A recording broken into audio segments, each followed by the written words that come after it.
Hello, everyone, and welcome to today's webinar.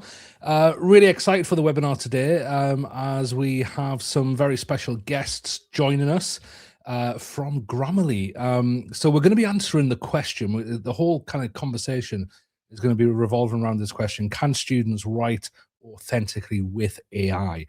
And we kind of really want to address this simply because it's a huge question at the moment in education, all the way from higher education down to K-12 and even into elementary. When AI exists, especially this new wave of AI, generative AI that we are seeing progressing at a fast rate, what does that mean for student writing? And we kind of go back and forth, don't we, from that kind of will it help in terms of make writing more accessible, allow students to express themselves more, to dependency on it? So we're going to really get into that. We're going to see where Grammarly fits in there, and hopefully have some fantastic conversations along the way. So for the first part, I'm really excited to have Alex Shevchenko join us. Alex is one of the co-founders of Grammarly. So we're really going to get into kind of the whole journey of Grammarly and from where they've been to where they are today with artificial intelligence. And then what we're going to do is we're going to bring Matt in, and I've known Matt for a little while now. He's a great guy who is going to get really practical and bring up his screen, and we're going to jump into some of those tools to hopefully help you. Now, any point in the webinar, if you're thinking, you know what, I want one of these guys to reach out to me, I want to know more about this, I want to get a trial, I want to see what this can do for my institution, then this QR code is going to be there throughout the next hour. So if you want someone from Grammarly to reach out, scan this code. It's a simple form. You just put your name, your email address, and they will get back in contact with you. Okay, let's bring Alex in. Alex, fantastic to meet you. How are you doing? Good. Excited to be here. Happy New Year. Yeah, happy New Year. It's great to chat with you, especially as somebody who knows Grammarly and therefore kind of artificial intelligence and writing just inside out, and has been on this whole journey pre chat GPT, pre kind of the AI wave that we're in at the moment. So it'd be great to get your perspective. I suppose before we jump into that, could you give us all a bit of a background into kind of your background and how you became a co-founder of Grammarly, and yeah, it'd be great to hear that. Sure. Born and raised in Ukraine. Did my undergrad and my master's there. Then in my mid-20s, moved to Toronto, Canada for my grad school at the University of Toronto. And I was always entrepreneurial, always trying and build new things and start companies. And also my both of my parents are well, now they're retired, but they used to be college professors, and I grew up in an academic family, and I always aspired to build tools for education. So we started a company in ed tech space right after I graduated. We exited, we sold it to Blackboard back in the day. And then we started what eventually became Grammarly. Few people know the story, but actually Grammarly started as a pure ed tech product. We sold the product to universities to augment writing centers, and only later Grammarly turned into a consumer tool that scaled to where it is today. Amazing. And I don't think there's anybody in the world who doesn't know who Grammarly are. I remember when I was, I think when I first started teaching, I don't think you could open a YouTube video without having an ad for Grammarly in a YouTube video. So you guys did an amazing job of raising awareness there, and I think as a result, probably everybody on their computer, if it's not active, it's on there somewhere, the Grammarly app. So yeah, let's get into that, because I know you guys have kind of come full circle recently, and some of the new apps and platforms that you've created for educators has kind of brought you back around into the spotlight of being an ed tech company. So has the new wave of artificial intelligence pushed you back in that direction, or has this been kind of a direction you've been wanting to go for a while? So first of all, thank you for the kind of words about the products. My conviction is that we scaled to where Grammarly is today because we were and are solving a real problem that resonated with hundreds of millions of users all over the world. Started with students, but then spread to professionals. Basically became a very horizontal product. And now, when like AI, kind of exploded, and everyone knows what AI is. And essentially, Grammarly was an AI tool from the very beginning. We used machine learning, deep learning technologies in our product for many years.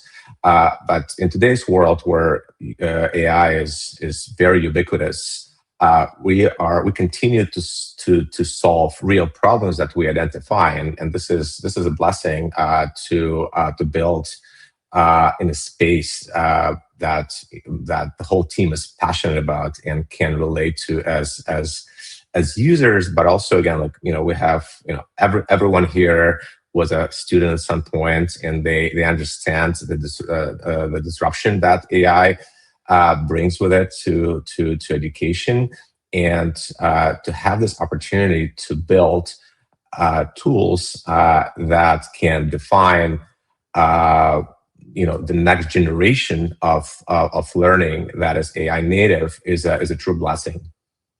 Yeah, and I think some of the things that you guys are doing are really helping with that. I get to talk to educators all around the world and work with schools and colleges and universities around the world, and I think you're still helping so many students and educators with that. So I suppose let's jump into that, because I suppose the whole conversation is framed around that. I suppose that thin line between AI dependence and AI help when it comes to writing.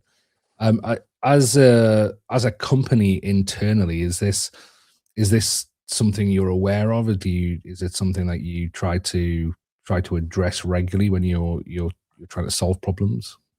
Um, we always believe that AI should amplify human capabilities, not replace it.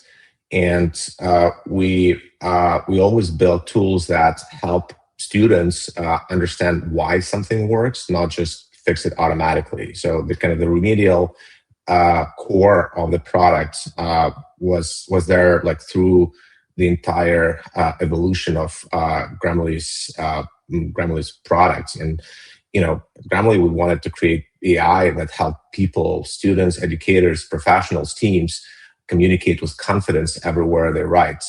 And the strength of our product, working everywhere our users work, has led us as a to this next era as a company.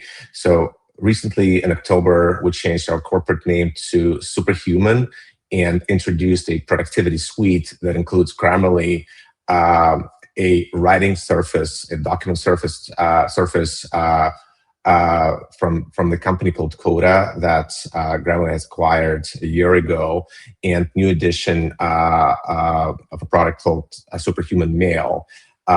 And the name of this suite is Superhuman.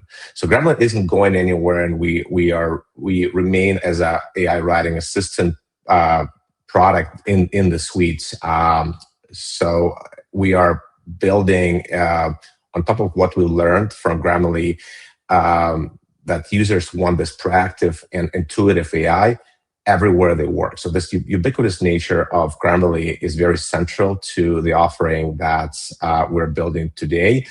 And specifically for education, we rely very closely on Grammarly for Education Customer Advisory Board, a group of K-12 and higher ed faculty and educators who help shape our product roadmap by sharing what challenges their students face and where current tools fall short. Provide kind of feedback on features before they launch. So yeah, it's a very collaborative process as we work with educators to define the roadmap for us. Yeah, can you share some of those insights? So, when you work with that board and you get that feedback, what kind of things are educators saying to you guys? And if you could, is there a specific example where no, of course. Yeah. So I'm sure many of your viewers will relate to this. So, the introduction of AI chatbots was just so sudden, and the disruption was just so abrupt, right? There was just absolutely no way to adjust, learning science to incorporate these tools. This is completely unprecedented, right? Normally, when a new technology comes or arrives, there is at least some time where there could be research done on this, and it's a more gentle introduction of this technology to educational processes. And ChatGPT back in November of 22, I believe. It was just so abrupt, and it was just such immediate uptake by students that all educators kind of were left blindsided. So this comes up a lot in these conversations with educators, is just how different professors, they kind of were left to their own devices, just reacting to this. And in a couple of years since ChatGPT, there's definitely more policies and more understanding of like what to do with it. The first reaction was to try and police it, like conventional plagiarism with plagiarism detection tools. Now it's pretty clear that what are the shortcomings of AI detectors. Still, it's something that many institutions kind of still rely on. There is a really deep sort of debate that we're having with our customer advisor board, like just how they use these tools. They share all the challenges with like adopting these tools and relying on them as a kind of as a scaffolding for academic integrity. And we talk a lot about what it means for the future. For now, like in the short term, it's pretty clear that transparency tools like Grammarly authorship, that we're going to talk more about, I think, later in this webinar, is something that comes up as a tool of choice for many educators, just to level the playing field between students and educators, and how a specific artifact was created. But a lot of kind of time and effort in our conversation with educators goes into like what's next, and how to use AI, and how to rethink assignments, and how to rethink assessment, and how to rethink learning in the age of AI. Like what a AI native assignment looks like. And I think we kind of all agree that AI should not be used as an answer key, right? It's obviously students will always find ways to kind of use it as a shortcut, but the real challenge for educators and a company like ours building tools for educators is to create technology that helps use AI to basically drive cognitive load and a productive struggle as students, learn and go through assignments. And so this is where most of our time with our customer advisory board goes into. Yeah, I'm so glad you mentioned kind of that tension between trying to stay in the current model of assessment rather than moving on to what could be next. And I think you're right. I think originally that first year after 2022, a lot of educators panicked and said, how do we stop this? How do we detect this AI writing? And I really think it was kind of a reaction to try and keep hold of a system, an assessment system that was essentially crumbling because of this new technology. And rather than continue down the road of making it more secure, which I think is quite futile for some of the reasons you've mentioned, because of just how the technology works, how this AI works, actually reimagining what assessment could look like, I think is so essential, and something I write about quite a bit. In terms of you guys working with that board, are there any ideas of where that could go, because I think it's probably $1 million question at the minute for the whole education system. Probably more than that. But yeah, there are definitely ideas. Stay tuned. We have some exciting launches coming up this year. As part of this collaboration with our customers, we launched a partnership, and we announced it in October with Arizona State University to basically co-design the future of like a product that we think will be the future of assessment, and that is AI native. I mean, obviously, it's a very bold goal and aspiration, but we have some things kind of that we are piloting internally. And just going back to what I said about the team being super passionate building in this space, we cannot be more excited about what's possible here. So I totally agree with you that the first couple of years after ChatGPT, like educators were just completely blindsided. Like, hey, like what do we do? It's clearly the system is crumbling, but the future is bright, and I actually think that with this new generation of tools that are AI native tools for assessment, but also kind of learning as part of take home assignments. Using AI as a sparring partner rather than answer key is very core to our vision. And obviously we all know how powerful AI is, but also kind of if you apply educators' creativity and to designing an assignment around the topic that is being learned in class, and using the tools that we will provide to educators, the sky's the limit in terms of how engaging and how like the learning efficacy of that assignment could be. So like we are very excited about what we're gonna be launching this year.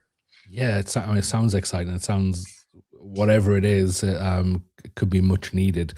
I guess let's delve, I suppose, under that. Mm-hmm. I mean, without giving anything away, obviously, but I suppose let's get into if teachers out there, I think one of the obvious questions that comes from this is, well, how do we design a curriculum for an AI native world, an AI native environment where students are writing in? So when I suppose we can only go from our experiences of being in the classroom ourselves, whether as teachers, as students.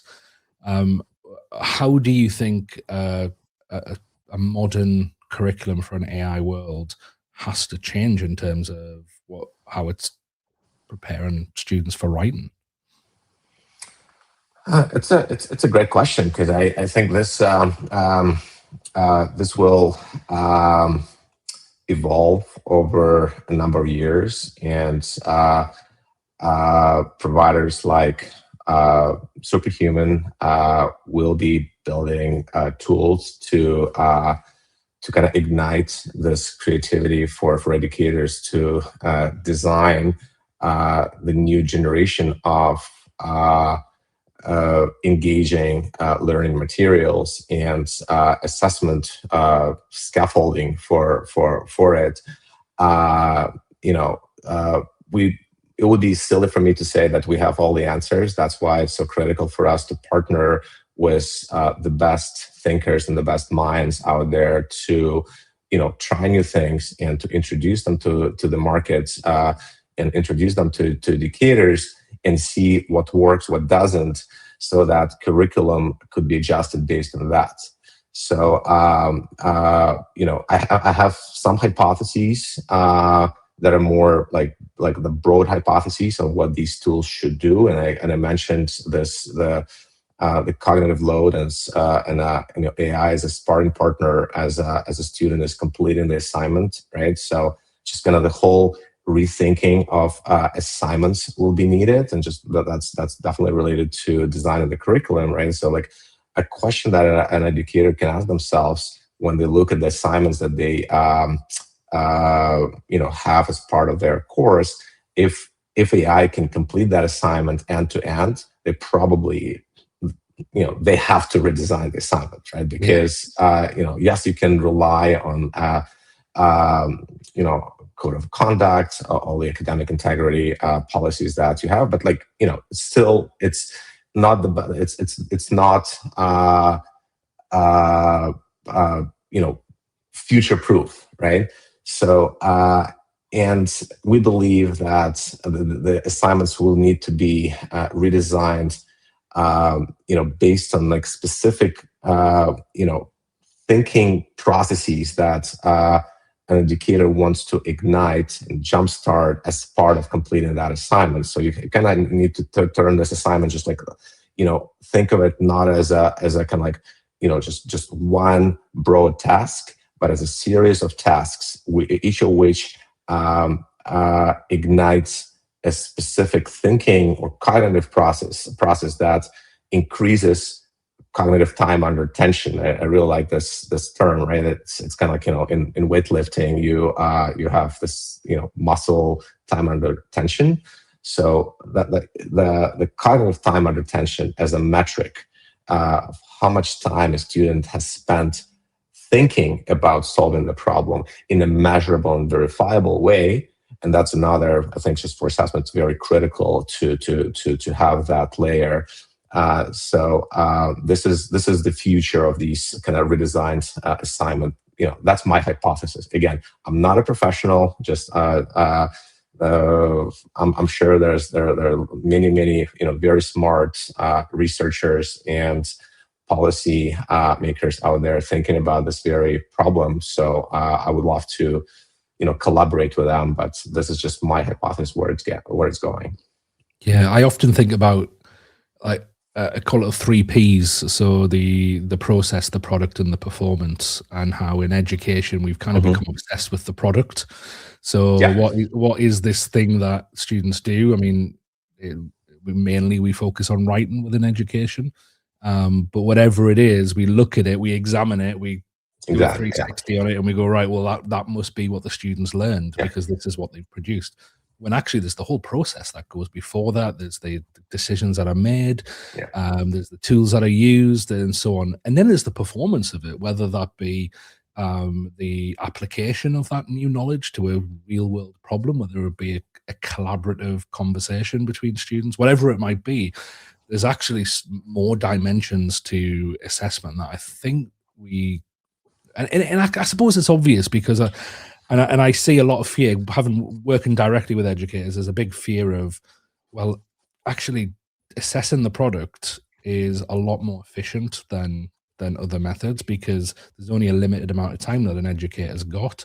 If they've then got to start assessing the process and looking at the journey, of 30 students in a class, or if you're a professor, 120 Hmm. students in a lecture theatre, and then you've also got to almost test the performance of that knowledge to make sure that the student has actually learned that knowledge.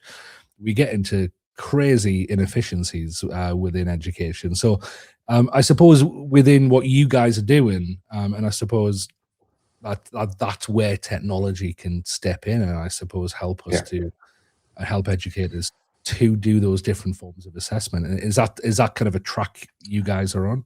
Absolutely. Like the 3P framework is a great one. And obviously process and performance, historically, it's been hard to impossible to do at scale, right? Like that's why so much emphasis was on the product part of the framework. And again, with AI, is just such a booster for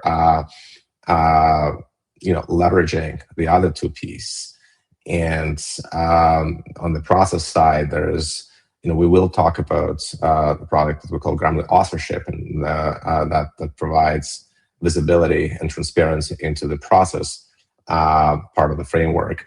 But on the performance side, I personally feel the sky's the limit in terms of what's possible in terms of creating engaging like learning moments as part of an assignment and grading that with you. Again, I'm not talking about auto grading with AI, but AI that provides visibility into the specific kind of steps in the performance on the performance side of the framework. That makes it easier for an educator to grade. So all of this is very, very relevant to what we are thinking about these days. And we have an amazing platform today to build on top. We have all these years of learning and building tools for both educators and students. So we are uniquely positioned to help shape the future of learning tools in this space. And again, I'm saying this with a caveat that like we don't have all the answers. Like we absolutely need to partner with educators to guide us in this journey. We will be running the first pilots with Arizona State University's faculty in the spring, and I will have way more answers, I think, here later in the year. I would love to continue this and just kind of compare notes then. Yeah, that would be amazing if yourself or someone in your team would come in and discuss that. We can get some insight into that. I suppose before we do get kind of come back down to earth and get into the real practicals of Grammarly authorship, as a tech founder yourself, we a lot of us in education, we especially interested in AI, we see tech founders quite a bit in the news or on podcasts, kind of talking about the future of artificial intelligence. I'm thinking like Sam Altman, Elon Musk, and so on, talking about how far this technology could go, and literally within the next 5 years to a decade. And I suppose as somebody who makes products based on the latest technology, what are you guys gearing up for? Have you thought about, well, if this technology does reach this kind of landmark AGI mark in 2 years, 3 years, whatever it might be, where do you see the future of education going within that type of advanced AI landscape, and what might Grammarly's role be in that? Mm-hmm. Mm-hmm. Yeah. Obviously, I think a lot about this. Like, I personally think that AGI is a little bit of a kind of like a fluffy, like it's not a clearly defined objective or goal that everyone agrees on the definition AGI, right? And it's very easy for a lab to come up with its own benchmark and say, hey, we've achieved AGI, and can already see this fragmentation in terms of what benchmarks different labs use to say, hey, like we are on top of head of the pack in certain things. I don't think anyone is specifically benchmarking on AI's use in education, because again, like what metrics you use for that.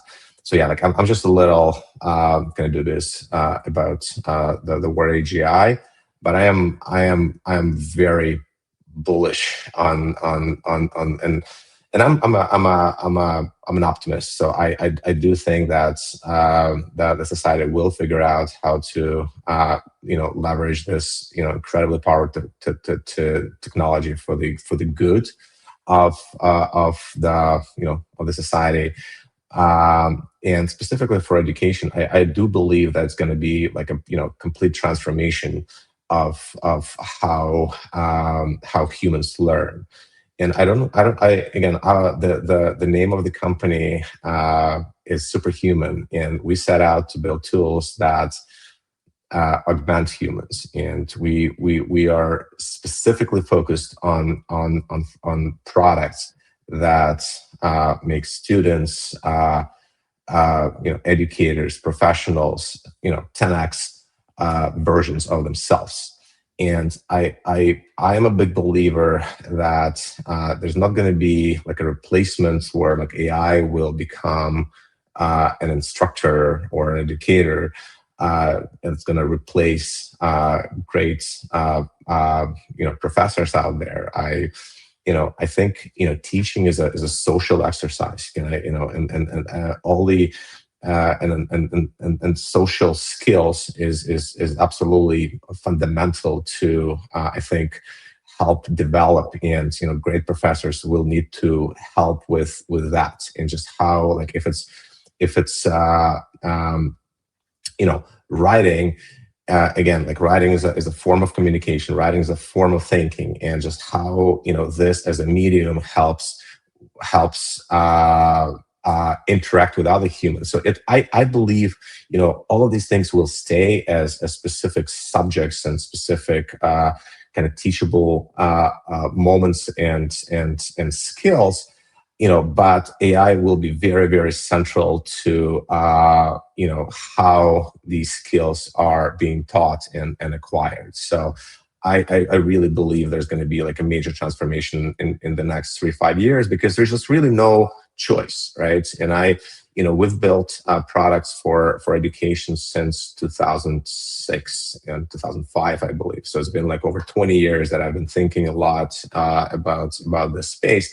And I'm sure, like yourself, like I've not seen this pace of innovation and kind of like forced adoption by educators, right? Because again, this is a very kind of they're like, adoption is not usually very deliberate. You need research. You need conviction into like, hey, like I'm doing the right thing. But with this pace of adoption of the tools by students, like educators have to react. So I think like 3 to 5 years is like we're gonna be looking at a completely different landscape in terms of like how educators what tools they use, how they balance in class versus like assignments, and what students kind of do with AI themselves, because again, AI skills are going to be very fundamental. So it's going to be a major transformation. Amazing. Thanks, Alex. I appreciate that. I'm going to bring Matt in and Matt Screed, and we're going to delve into authorship. While I'm doing that, would you just give like a bit of an intro into kind of where this tool came from and the idea behind it? Sure. So yeah, we talked about 3 Ps, product, performance, and process. And authorship is a tool that we launched now in 2024. Now it's almost a year and a half ago. And the idea here is focusing on the process part of creating the products. And a little bit of like anecdotes, a little bit of a story behind what ignited our thinking about authorship. In early 24, a student, Marley Stevens, had been a Grammarly user for years, had her paper falsely flagged by AI detection software, and originally thought that her use of writings or Grammarly's writing suggestions may have been why her paper was flagged, but that was not the case.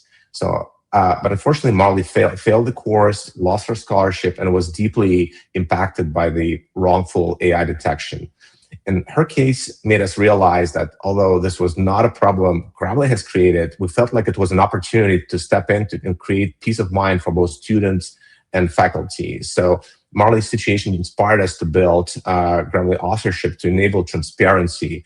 And it's the first tool of its kind to demonstrate which part of a document were human created, AI generated, and AI edited. And Grammarly, as I talked earlier, is a very ubiquitous product, so it kind of works across all surfaces. So it has this kind of unique visibility into like how AI was used, how ChatGPT was used, what parts of it were used to create a paper and properly properly cited. So I'll let Matt take it from here and walk you through the product. No, I love that you kind of responded to a real world problem there. In fact, I just read that an article on that just a few days ago. So it's amazing to see the reaction from you guys. Matt, it's great to see you again. How are you? I'm great. It's good to see you too. Thanks so much for having me back. No, thanks for coming on. And yeah, I'll take it over to you. And I'm really excited to. I think it's been a few months since I delved into this, so I'm really excited to see the tool in its current state. And yeah, go for it.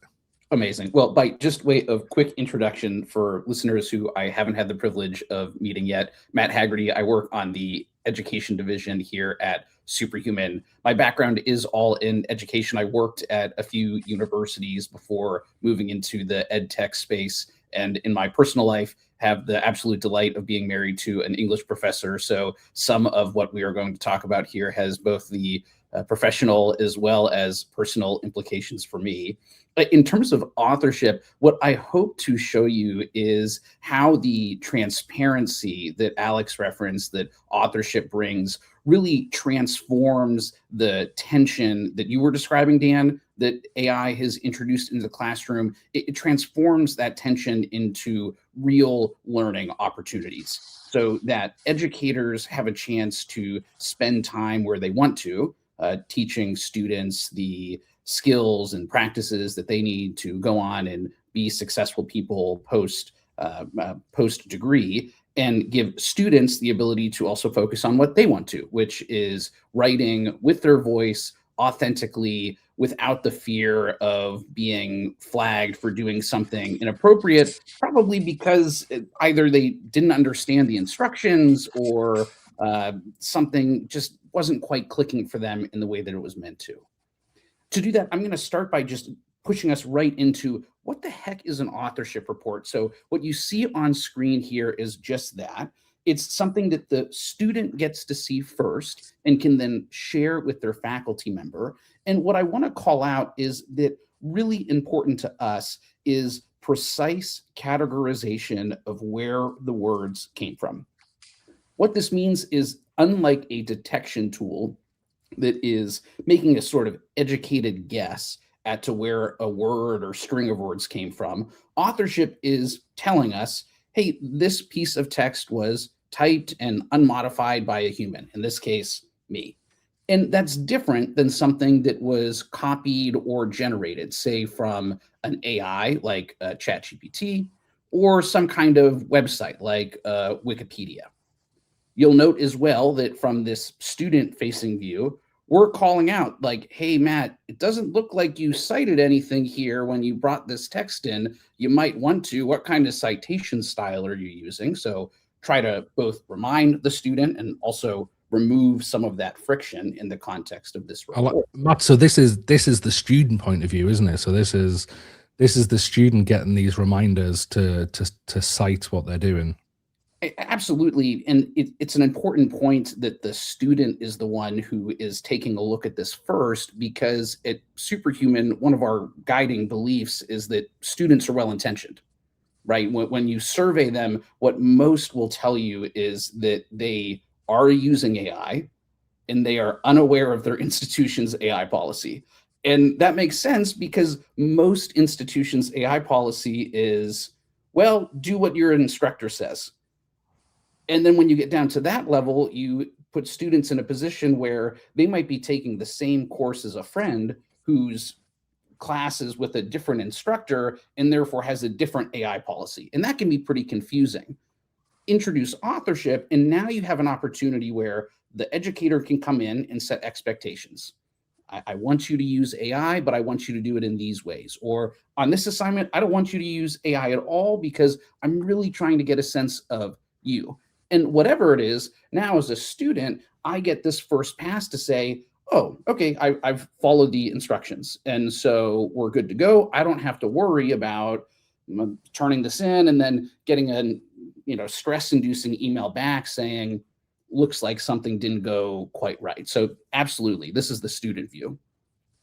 Yeah, no, I love that, because I think when a lot of people, especially in education, think of, well, an AI tool around being able to check writing, they immediately think, well, this is a teacher tool to almost like a security tool, a policing tool. But I love that it empowers the student to be able to work with the AI and to write more authentically with the AI.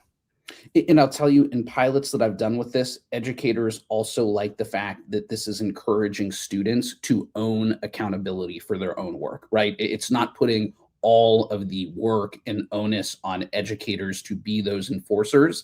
Because let's be honest, most folks didn't go into the educator profession because they wanted to be a traffic cop, right? That wasn't their motivation. They want to help folks learn things. And so this allowing them to spend more time on that while still reducing the stress that students have clearly felt since the advent of these new AI chatbots is really been a win-win for both students and their educators. The other pieces of this that I hope that you're picking up on is that beyond just capturing where the words came from, we're starting to get into some of those process components that Alex was talking about, and Dan, you were talking about in your 3Ps as being something that we used to not focus on for a variety of reasons, but has become very important in our modern world of AI tools. And it has shown up here in thinking about things like, well, how long did I spend on this particular assignment? How many sessions did it take me to do this over time? Down below, you can even see a replay of how these different words actually came to life. So that if you're trying to come back and put together, okay, this came from here and that came from there, you have this neat way of going back and saying, all right, this is the way that Matt developed this. It points us towards that sort of potential future state where we're using authorship not just from an accountability perspective of making sure that everyone followed the rules of the road in an assignment, but where we're giving instructors an opportunity and students and peer settings an opportunity to actually look at the writing process unfold and start to think critically about the way that that writer used different media sources, primary sources, as well as AI tools to then craft this larger document so that, Dan, to your larger point of can you write authentically with AI, I think that this sort of points us in that direction of absolutely, because now we're in a position where we can also ask our students to kind of explain their thinking for how that process unfolded that yielded this particular product.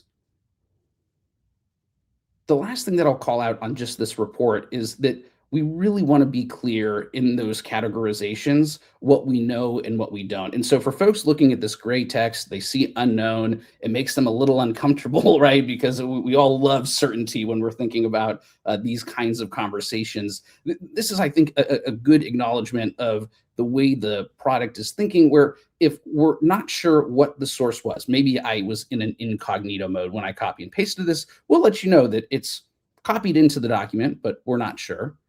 And then if authorship is ever turned off for whatever reason, we'll mark that as untracked as well, so that it's not saying that the student did or didn't do something. It's just saying that we didn't vouch for it, and putting us back in that same position that we ultimately are always ending up in, where you might have a conversation between student and educator if there are concerns about what this looks like. But if you step back to that sort of pre-authorship state and think about the implications of this report being available, the world that we lived in before was educator would read a document, use their intuition to start to assess, do I think that the student followed the process that I outlined? What kind of advice might I give them? Maybe I run it through a detector so that I've checked the box and have something backing me up. I email the student writes back and is like, no, I didn't do that. Or, hey, wait a second, I thought that I followed instructions. What's going on here? And we go through that uncomfortable process.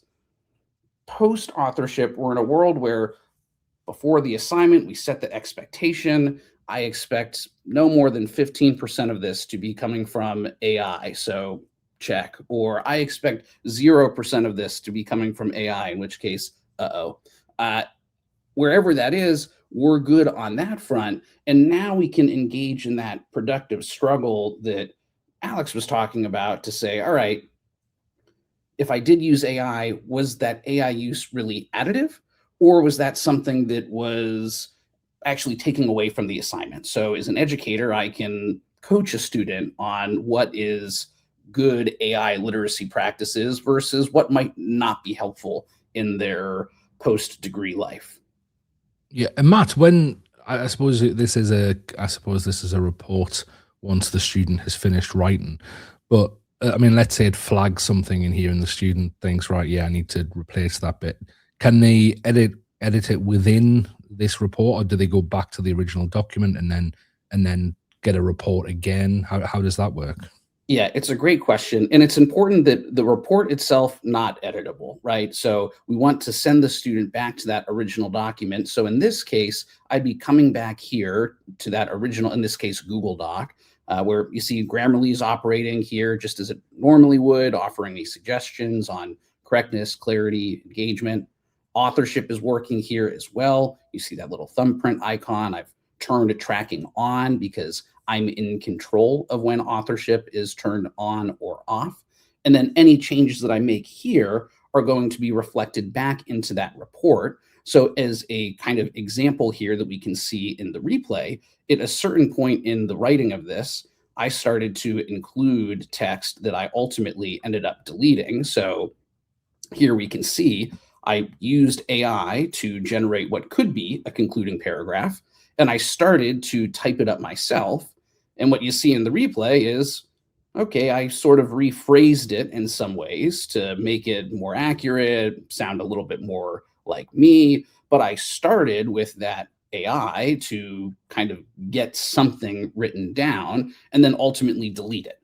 So you can see how that interaction works of in the document itself, I made some changes that then get reflected back, while also serving as a good example of being able to evaluate process with authorship, because you can actually watch me go through those steps to both do the accountability thing, but also do the learning thing of, am I demonstrating the skills and abilities that you are hoping for out of this assignment? Brilliant, thank you. And I suppose you mentioned the tracking, so the student gets to turn the tracking on and off. And is that something like the teacher is expected to say, like for this assignment, I'd like you to put the tracking on? Is that how that would work? Exactly. And it's an important framework for us for two reasons. One, when you think about it from the student perspective, I've worked with a number of students who the first time that they see authorship, they say something to me to the effect of, I really like the security that this provides, that I do the right thing and am rewarded. But it makes me nervous from a data privacy perspective because, gosh, Grammarly works everywhere. There's all this tracking going on. Like, help me feel a little bit less queasy about it. And there are a number of safeguards in place here, but one of the most important ones is that functionally, at any point, if you'd like to, you can turn authorship off in a particular document or writ large in your Grammarly account so that you as the user are in control. Now, the second piece, less fun but still important, is that from a regulatory or compliance perspective, certain technologies, certain places, they want that user consent as part of collecting this additional information that enables authorship to work. And so that button serves both that compliance purpose as well as serving a very functional one to address some, I think, legitimate student privacy concerns that this can raise for those students. And when you say tracking, what actually is being tracked? Because I suppose we've got the data that's being produced within the document, but does it track anything else outside of that tab or that document? So the big one that usually gets people to say, like, how are you doing this, is that we're using things like clipboard data so that if you wanted to, you could actually come back and say, like, here's this recorded conversation with ChatGPT that I had. And now this only works because I'm logged into my ChatGPT account. So it's not like someone else could copy the link and see this. But the idea is still the same, which is that we're tracking this information. And there's a benefit of, Dan, if you were my professor and you were like, hey, Matt, how did you get here with the AI? I could actually pull it up and say, oh yeah, this is how I got here. And you might coach me a little bit in terms of, all right, well, have you thought about using prompts in this different way? Or, ooh, I see where things might have gotten off track. But then from a data collection point of view, this makes it so that it's possible for us to be certain, so that we're not living in that detection world of false positives. Instead, we're living in the space of, I know that this is where it came from because authorship basically watched me copy and paste it. Crucially in that framework, though, is that if I don't bring the material into the document, authorship will never know that I was there. We're only concerned about things that actually make their way into this document, because the other, if I go to ESPN.com to check out some sports news, I don't know. That's coming in through the clipboard data. Yeah, precisely. Yeah, I didn't realize, because when you copy and paste, I didn't realize that there was data in there that had the URL, and I thought it was just the text. That's new to me. Well, so Alex talked about the importance of our ubiquity. One of the benefits of that ubiquity is that we already have a very deep understanding of some of these data flows and patterns that exist. It's how we get those underlines everywhere. And it's what set us up to be in a kind of unique position to offer this kind of transparency, because we already had a lot of the scaffolding in place. It was just about saying, okay, well, how do we think about this from a UI perspective? How do we think about this from a process perspective, where, again, we went right to that customer advisory board to start saying, what do you think about this? What do you like? What do you dislike? How do we make this work? And we've continued to iterate on it because, of course, the landscape keeps on changing. Yeah. And so I guess so we've kind of looked at from the student point of view and how it's going to assist them and kind of give them that guiding hand for authentic writing. What is this like from the educator's point of view, the teacher who is set this assignment, and what overview do they get? Is it similar to that report? And I suppose, how can it support them? What does that data? I suppose data is data, but how can that be translated into actual support for the student? Yeah, so there's two most common ways that an educator would access that authorship report. One is they might ask students to basically put an authorship link in something like their bibliography or their works cited. So in the same way that I cite the books that I used, I'm also citing authorship to say, this is where this came from. And the student's getting that link just from here, right? It's right up here, or they can hit this share report button and copy the same URL here to put it into their assignment.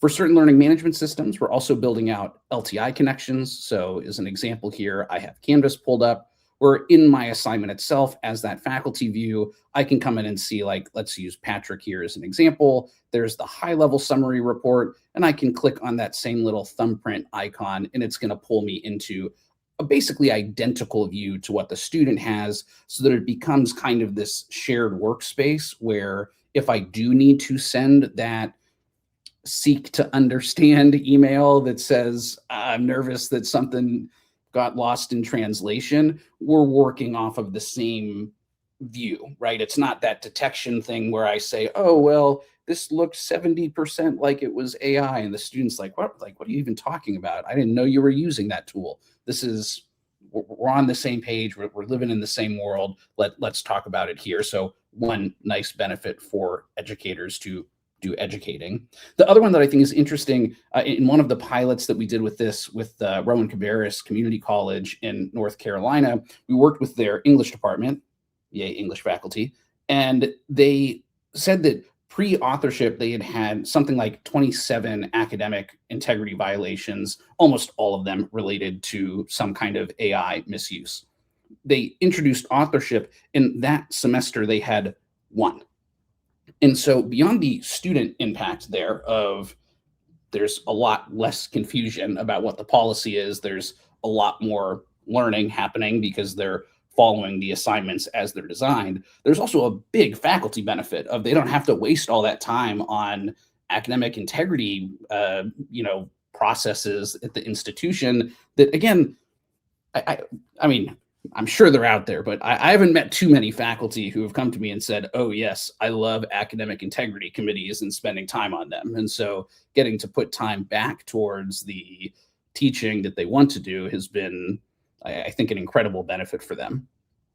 Yeah. And again, I suppose it's a win-win, isn't it? It's a win for the teachers in that regard. And I interviewed a high school student in San Diego last year, where I was talking to him about, well, what's this look like from a student's point of view in terms of using AI, and maybe getting away with it, and he was very blunt with me, and he said that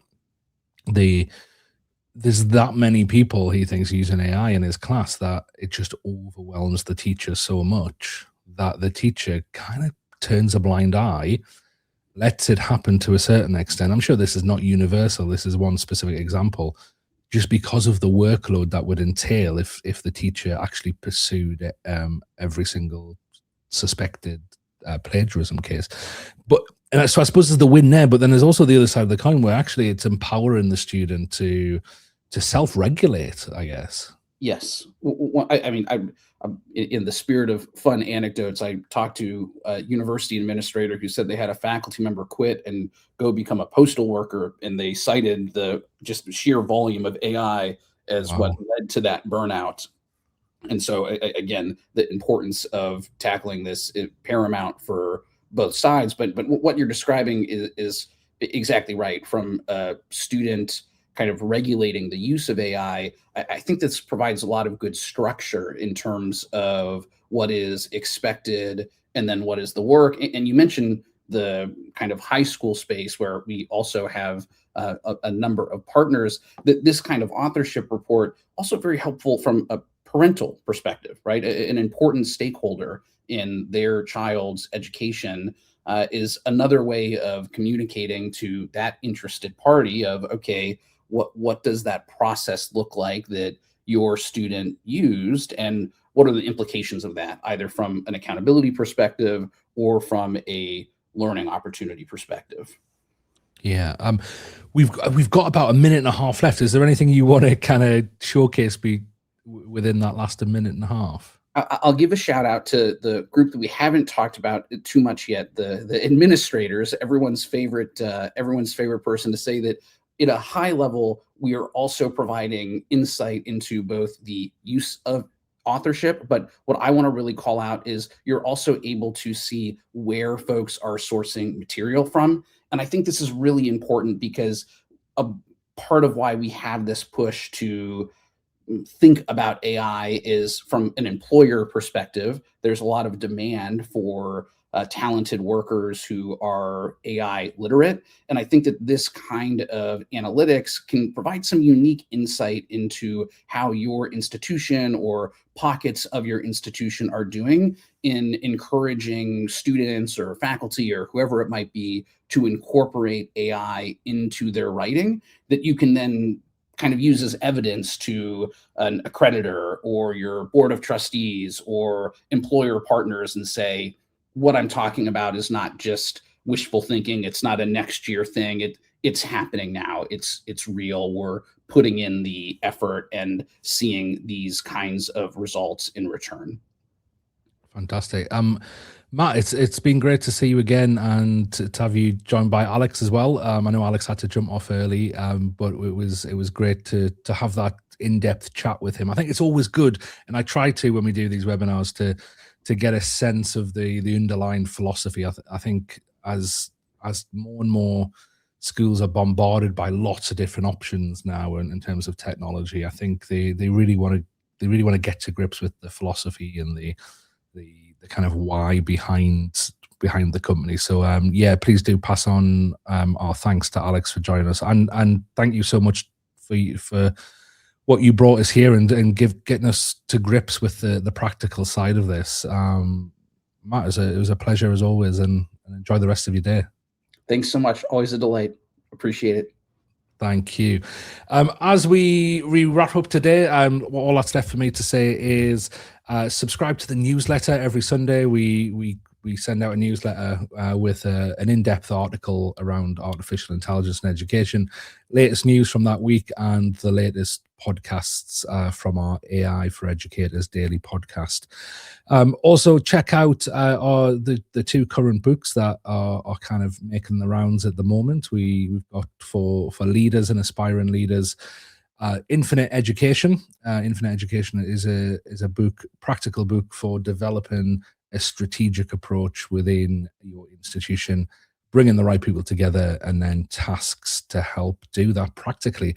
And the Educators 2026 AI Guide, I'm really excited about this. I edited this, and it's got an amazing chapters in there from experts all over the world around the ethical issues of AI in education, case studies from how schools are adopting and integrating AI, and then the tools that are making it possible. And Grammarly features heavily in there, so do pick up a copy of that, and I believe both are on sale on Amazon at the moment. So yeah, go check them out.